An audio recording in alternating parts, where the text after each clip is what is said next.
Hello, everyone. My name is Kholiwe Makhohliso.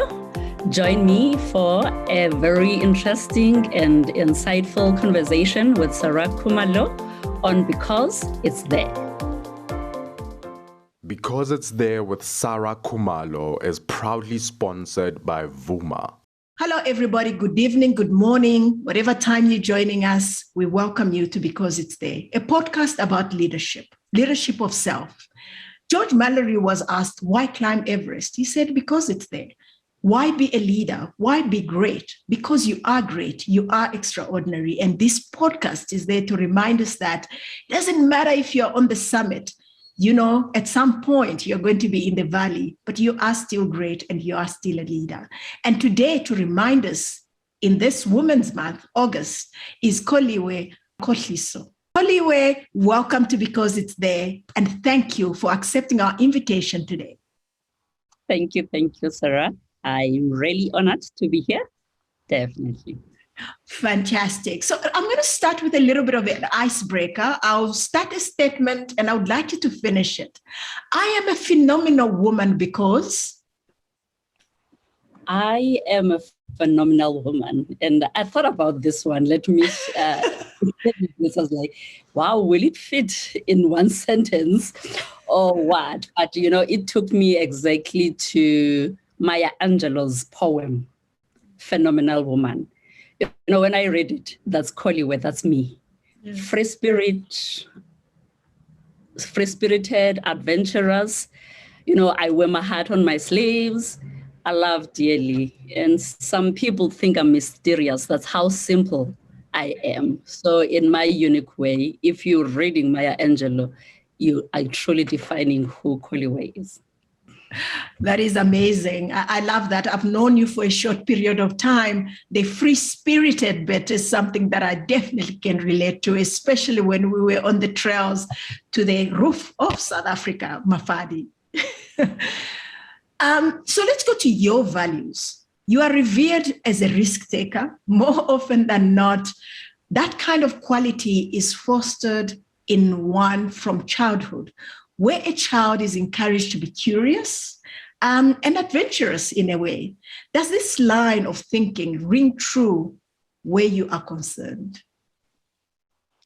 Oh, that's definitely true for me, especially for me growing up with boys. You know, I grew up with very stout young men in my in my homestead, and I was the youngest.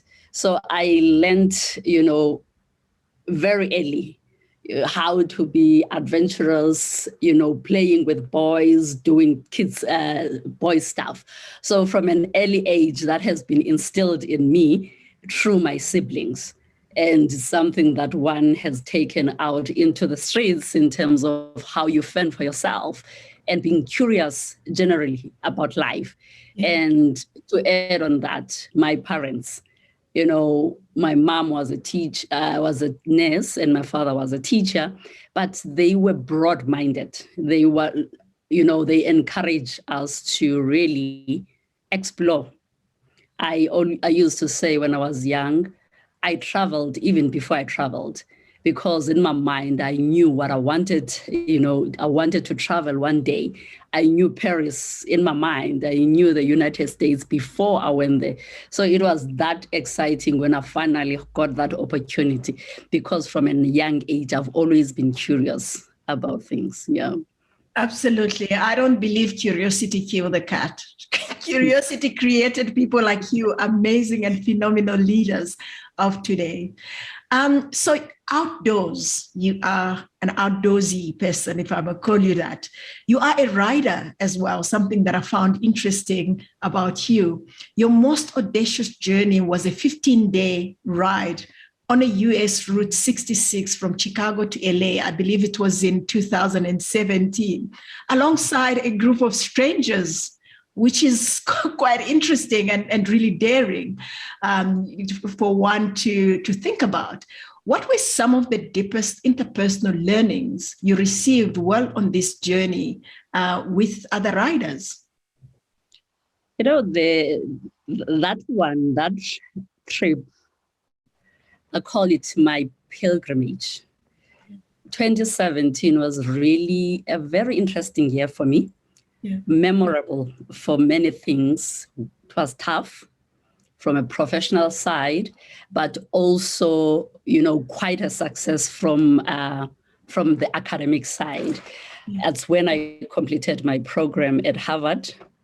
But also at that time, that's when I left my previous organization. So when I left, I was left with a module to go to the US to complete the program. So I stayed there around July for 2 weeks. So when we completed, in fact, before we completed, I thought, what am I going to do? Because I have taken some time off. When I get back home, I've always wanted to do the Route 66 when I started riding, but obviously it was with friends back home. But now I'm in the US.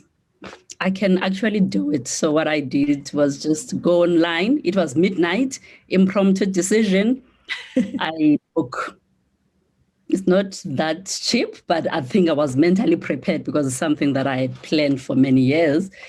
And my selection process for that was joining a group that has got the same, that speak the same language, because there's a number of multilingual groups that come in. So I joined the Germans.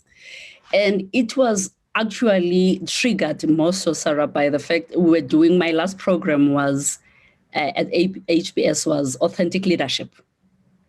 And part of that authentic leadership was finding your true north. There's a book by Bill George in terms on authentic leadership, finding your true north. I just left my organization.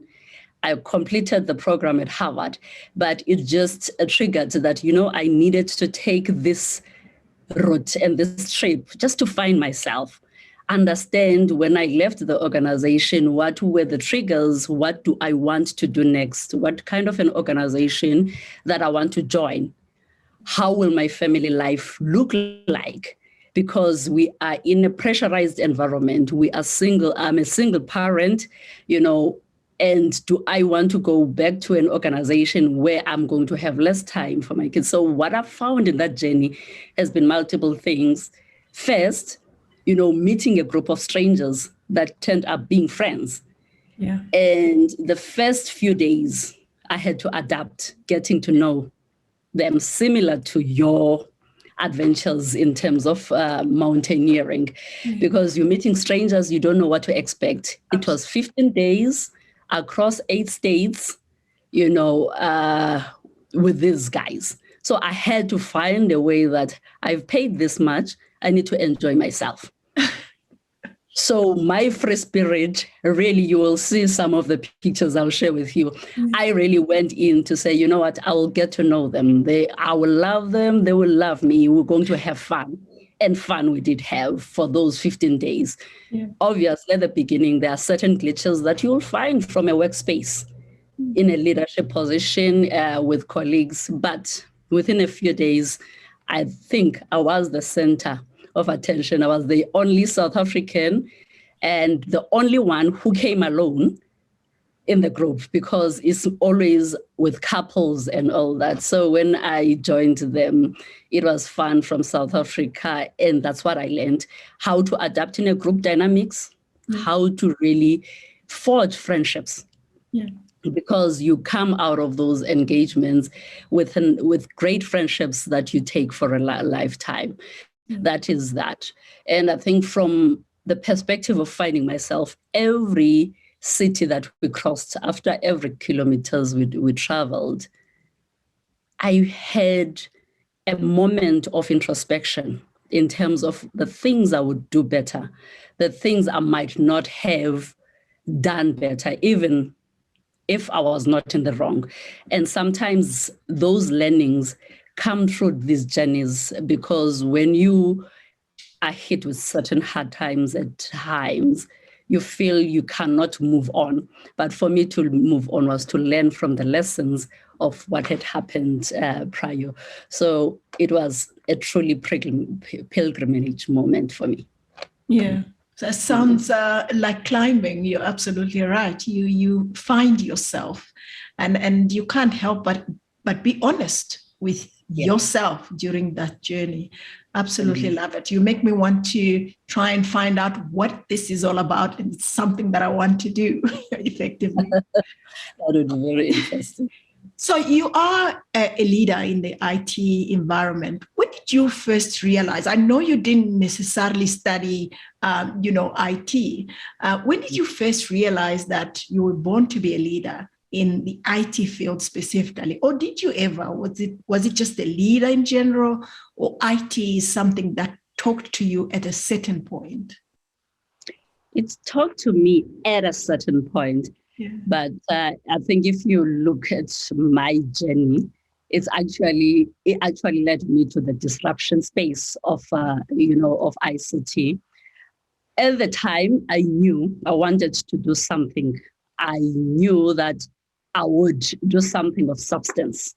I would be in the managerial, in the leadership. I remember when I was young, I used to say to my parents, it's either I'm going to be a lawyer or a doctor. So it was never being in the ICT, because it was not a profession that was known during our time, and, being schooled in public schools. So it was not there at the time. Interesting enough, it's in standard 6, that's grade 8, if I'm not mistaken, at the school, they introduced accounting, economics, and business management. And the person in me who's always curious, adventurous, I thought, you know what, I can do this. When I looked into some of the material, I said, okay, that means I can be a chartered accountant one day. I took the subjects, and also it's because I didn't really had passion for science. So that's how I ventured into accountancy. But over the years, I branched into ICT after I had done my audit article. So I studied finance, auditing, and information system at university. Then I did my articles with an audit firm in the Eastern Cape. At the time, there was the amalgamation of the previous governments into to the new dispensation. So the big audit firms collaborated in terms of offering the services to government. That's when I was exposed also to consulting. So branching from audit, moving into consulting, and then I later joined the professional services organization Accenture, and after that I moved to Oracle. So it has been, I think, the transition that came not as planned to be in the ICT space and being the leader, but if you're looking at the convergence of the industries, it becomes a no-brainer that at the end of the day, one would end up in this position as an ICT leader. And at the time at Oracle, I was one of the first female ICT leaders in the space. Yeah. That is actually interesting. I mean, ICT and accounting are two different things. One being monotonous, yes, different numbers, same processes. And could be seen as a little bit boring for some people, and ICT a lot more disruptive. You don't know what's happening tomorrow, and you always need to look out on how to innovate to continue being relevant. So when did you, it sounds like you doubled on both at varsity, information systems and accounting. Yep. When did you come to a point where you just said, no to accounting and ICT is it, and you went for it? It started when we branched from the pure audit type of engagements to consulting, because you start now doing some of the consulting audits on forensic and IT. Then my interest was triggered at that time. And when I joined Accenture, I was the program manager for the Eastern Cape on the implementation of the systems that they had implemented. And again, that is when that bug moving into ICT, interesting in terms of, this is an enabler to various organizations, industries. So that really triggered me during that time. And then when I joined Oracle, that's when full-fledged I went into the ICT space. Yeah. Absolutely. Sounds like you haven't looked back, and the ICT world in South Africa is richer for it. So thank you for your service in that respect. I want to take you a little bit into the climbing world. So in the climbing world, especially in the Himalayas, there are these people that are called Sherpas. Really, they're just guides. They coach you all the way to your summit. They invest in you, but it's your summit, not necessarily theirs. And many times people look at them as the unsung heroes. And we all have Sherpas in our lives, whether it's professional, life, and so forth. And I want to just go to you. Who has been your most important Sherpa on your journey to where you are today? Could be one or many, but tell us a little bit more about them. I've thought hard about this one because I have encountered so many Sherpas, Sarah, and I mean, from a young age, it's obvious with your parents, especially my mom, who've shaped, the view of how, as a woman, you need to, uphold yourself into the community. She was a nurse, very assertive, a strong woman. And I think that's where I took some of the traits, and she guided me, through my youth. But most importantly, I don't know whether it's coincidence or what, but most of the principals from my previous schools, primary, junior, and high school, have been women, strong, assertive women. And I must say, indirectly, they influenced me in the direction of being this, assertive woman that I am today. Some of the traits that they've had, I've looked at them and I look back to say they actually influenced me in one way or the other. But also in my adult life, when you hit moments of success, moments of challenges, also, my career counselors that I've engaged with, my coach, and as something that I use as, as my paid premium every month in engaging with a career coach in my life. So that person is my guide, in navigating through those moments. And obviously, I meet people like you. I meet great women where I can tap on type of wisdom. So in my journey, I've met different Sherpas for a particular journey, and they really contribute significantly into my life and career that time. And then when it's time to move, you get a different Sherpa. But overall, I've maintained, friendships and colleagues and coaches over my career that I would call my Sherpas that I can tap into for wise wisdom and advice. Yeah. Yeah, that's quite profound and makes me wonder how you view yourself as a Sherpa to the next generation. Is this something that you play an active role in, or do you wait for people to choose you as their Sherpa? I have reached out to, I think I took a conscious decision at one point, to say, I have climbed, the ladder in my career. I've had challenges. And for me, it has not been easy, but I've navigated through. We don't want to bring our young women into the boardroom thinking it's all cozy. How do you coach and mentor them so that they are ready, to tackle, issues at the boardroom level? And how have I navigated through that? So I've made it a conscious decision through the experiences that I've had in my life to say, let me, mentor some young girls. Some of them, they come to me, but I do also reach out when I see an aspiring young girl, young woman, and even young guys who want to know how my journey has been, and I volunteer in that space. Yeah, absolutely love that. It's paying it forward, I suppose. I do, definitely. Yeah. I want to take this moment for our sponsors who make this podcast possible. Because It's There with Saray Khumalo is proudly sponsored by Vuma. Okay, let's go back to contextualizing Kholiwe's world.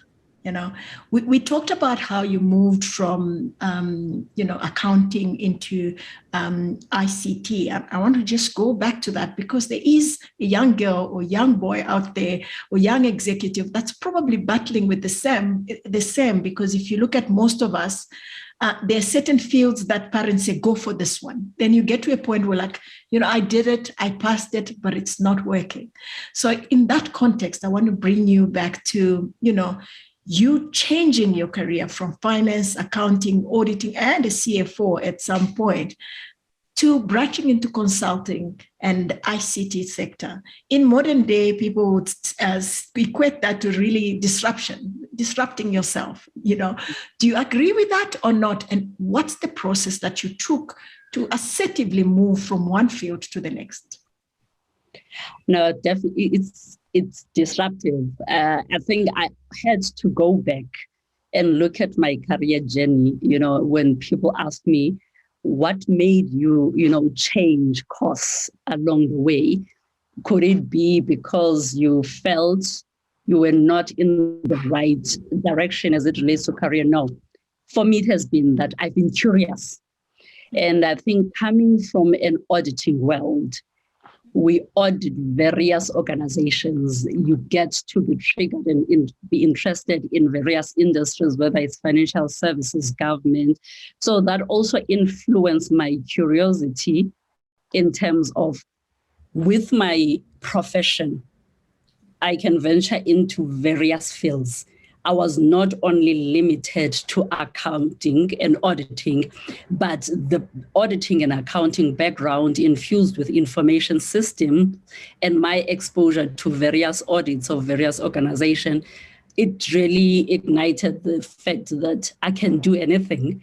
I can branch into different fields, and those possible fields that came during my journey at the time, being consulting and branching into ICT, I was exposed to it. And it was out of curiosity.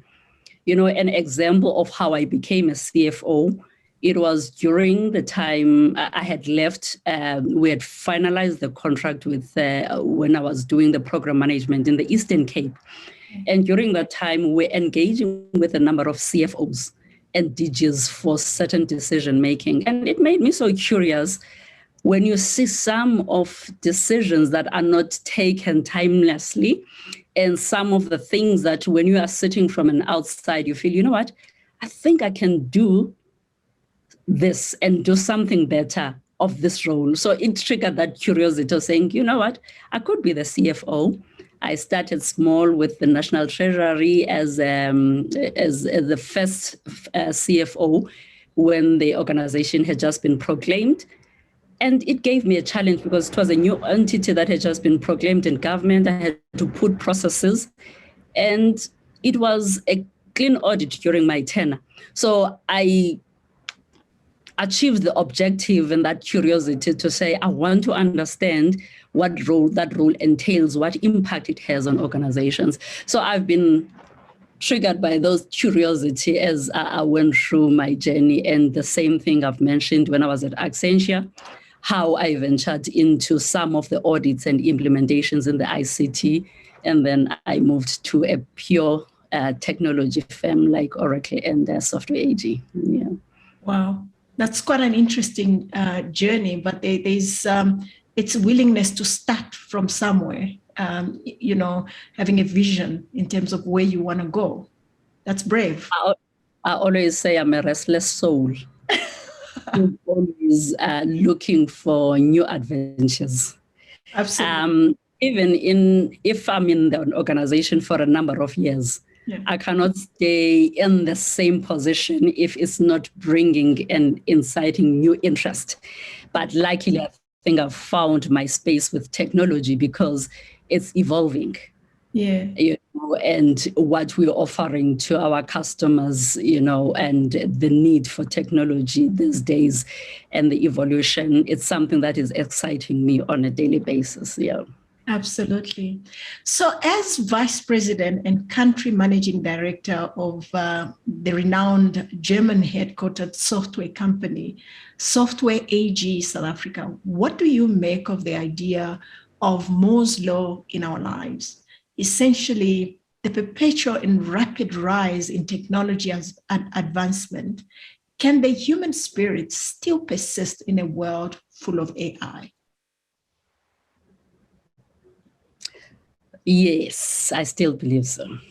When we go back to the Moore's Law, the predictions at the time, around the Intel, that the transistors for the microchips are going to exponentially, grow into the market, and the computer processing that leads now to the disruption into the market, and aspects of labor cost and cost of capacity, that all put together has got an impact in terms of the human intervention, whether there's a need of human intervention and human spirit around that.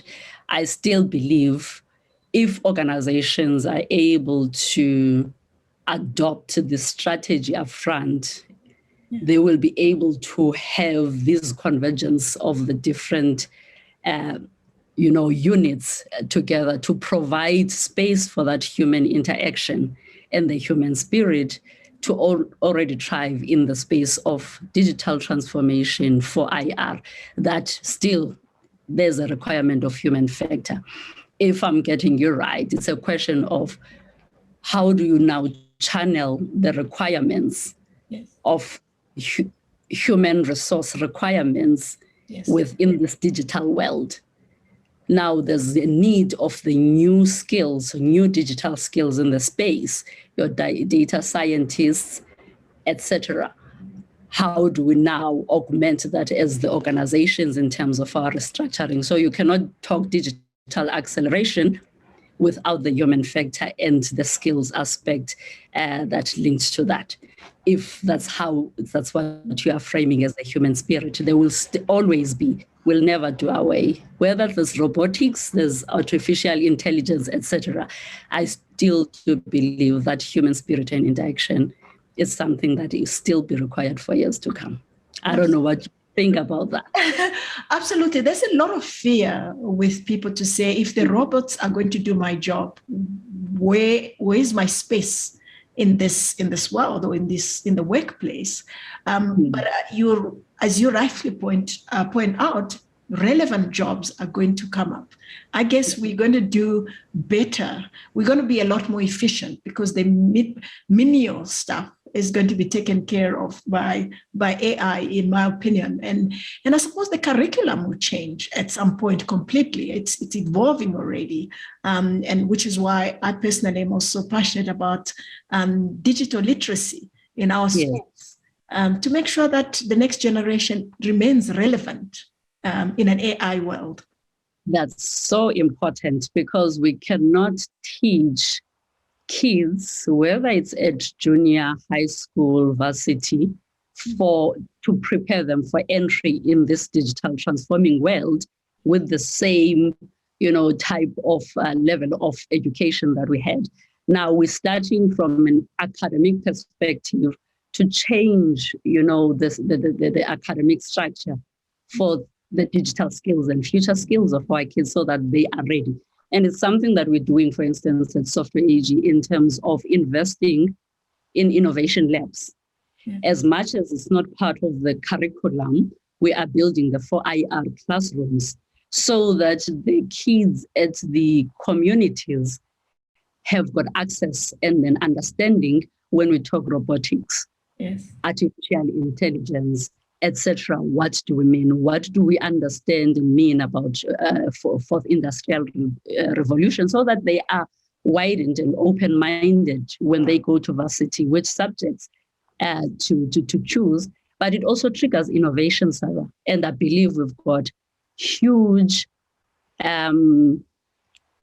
richness. We've got richness within, our communities that have not been tapped.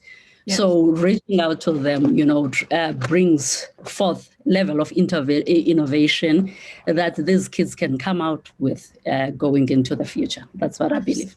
Absolutely, I agree with that. So you are a board member to an array of organizations and media. You talked about Harvard, you're an alumni there. The Digital Council, you're part of that, and more, I'm sure, that I didn't even discover as I was researching. But one gets the sense that Sparrow Education Trust holds an extra special place in your heart. Can you speak of your involvement with Sparrow Schools? Wow. Sparrow, it's my first board membership. And I think I met Ujeki, who's the founder, Ujeki Kalaga, around 2011, if I'm not mistaken. When she, painted her vision about the school going forward, it just triggered that is something that I would want to be part of. They are a foundational school that focuses on learning for kids with special needs. It's based in Sophia Town, 31 years old, started as a foundation school. They now have an FET college. The work that they are doing and the contribution to the community is exceptional, Sarah.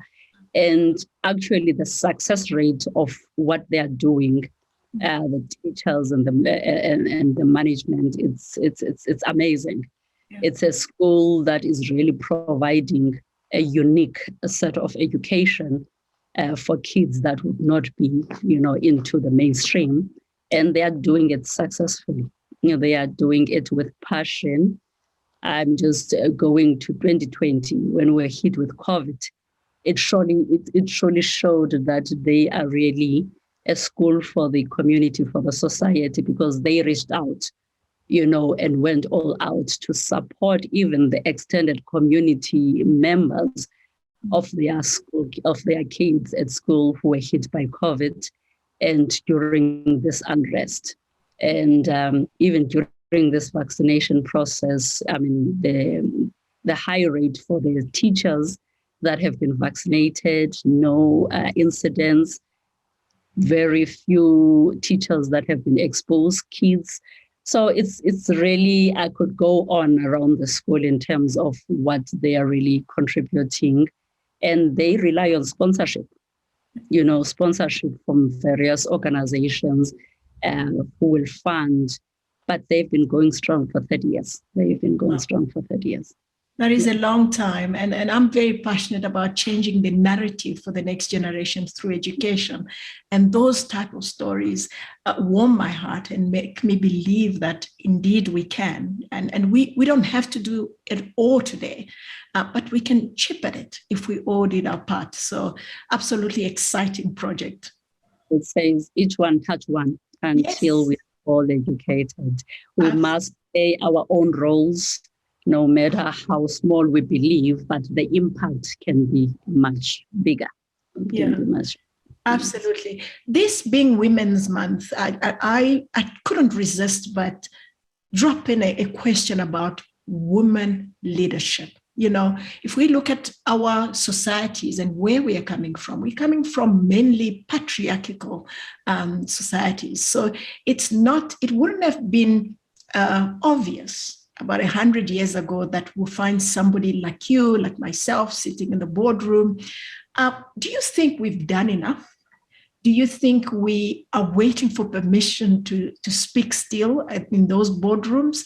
What is your view, and what can we do differently to make sure that there is more and more women confidently making a difference in the leadership roles?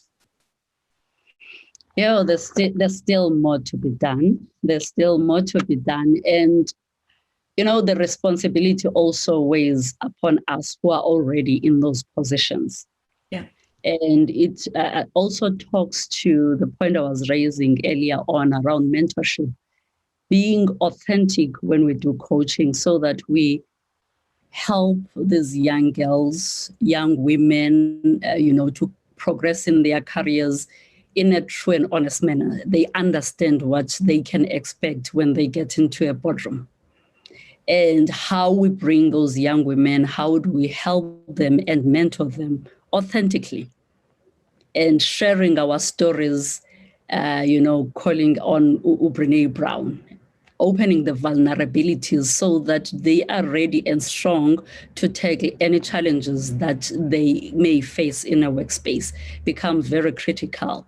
And gender parity and equality becomes our responsibility and my responsibility as a leader in the organization to be conscious to say, I am going to drive the acceleration of women in the organization, not just women as in the compliance and number, but making sure that I've got competent women who can deliver. And we've got a whole lot. We just need to be conscious about what we plan to do and the strategies we put in place in terms of these are our targets and this is how we're going to drive it, and is communicated across the organization without any fear. Because I know if I bring a Sarah or a Kholiwe into the organization, I know that they will deliver without a doubt. So make it known, let it be part of the plan, let it be part of the strategy of an organization. And one day we'll be talking about leaders and not an issue of a gender gap or parity. But for now, it's something that we really need to aggressively drive in the organizations without fearing anything, because we are competent and we can do the job.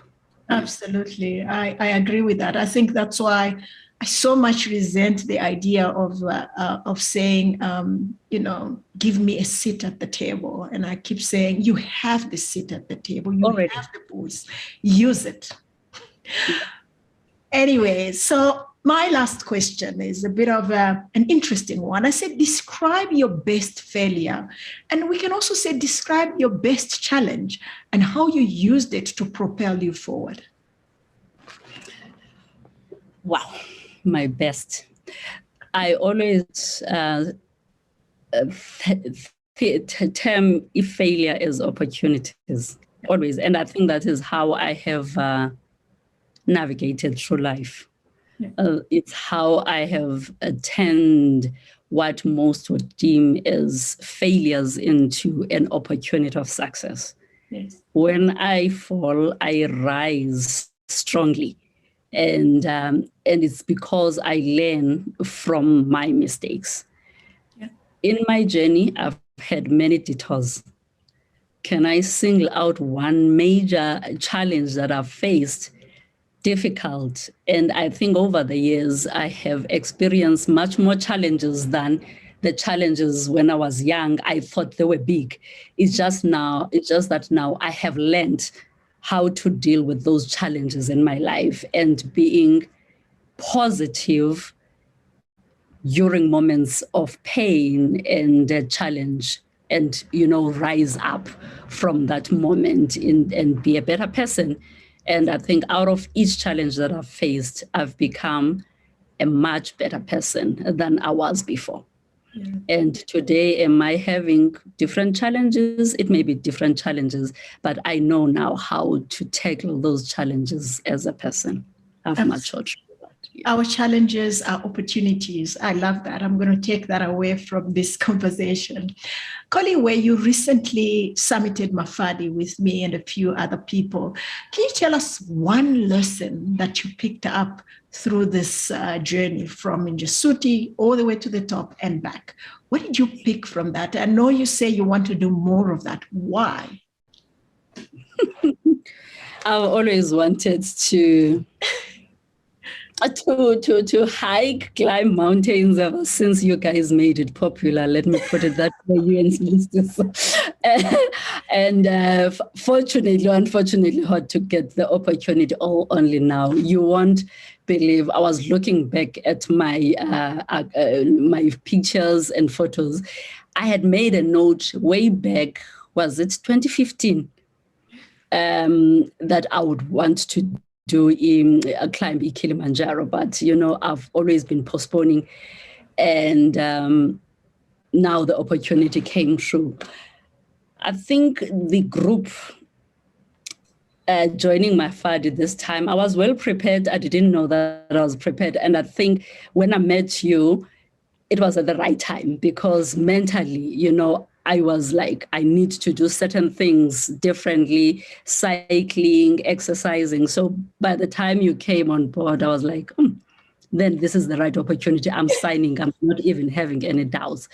But I think also, during the journey, one of the lessons, obviously, being in the group dynamics, but I've built resilience. I've realized that I've got resilience. And I was worried when I got in, because I was a novice compared to the other guys who have been experienced. So the first day was like, how am I going to perform? I had this inner turmoil in terms of you need to continue, strengthen your mind. But I think that staying power, the resilience, but also, building friendships, and how the leadership, you guys, you and Sibusiso, managed the whole team, made it more worthwhile and fun because of the experiences that you've got. And I learned something also from you guys in terms of the mountains. You take them step by step. You don't rush. Absolutely. Pole, because you want to get in, you want to do this fast, but you realize, what? Observe the nature. Observe the beauty that's surrounding you. Where are you rushing? And I think that's when I really took that moment of really being present and being the moment in the mountains that, are so beautiful and been calling us. So I think that is one of the things that I truly enjoyed then. Absolutely. I absolutely love the quote by Mandela. Say, after climbing one hill, you realize that there is many more. Like life, see one challenge, you conquer it, you realize there is many more. But what remains consistent is the fact that you are strong for each and every one of them, and you can climb them one step at a time. So Kholiwe, go ahead. No, and that strength is not just a physical, strength, is mental resilience and the mental strength, because your feet can take you up to a particular point. And when you have to dig into that mental strength, I think that night before the summit, yes, I had to really build that strength in terms, okay, I've managed to get through these days. Am I going to make it, getting into the final line? And that I was taken through by the mental strength then. Yeah. Absolutely. So thank you so much for your time, and thank you for sharing your wisdom, and thank you for being so kind with insights based on your journey. And once again, this is Because It's There, a reminder that we are all extraordinary. But one thing that our guest has mentioned is that every challenge is an opportunity. What opportunities are you missing out on because you're focusing on the failure? You're focusing on the challenge. Look out for the opportunity. This was Kholiwe with us on Because It's There. Thank you. Thank you. Thanks for the opportunity. Thanks, Sarah. Thank you. Because It's There with Sarah Khumalo is proudly sponsored by Vuma.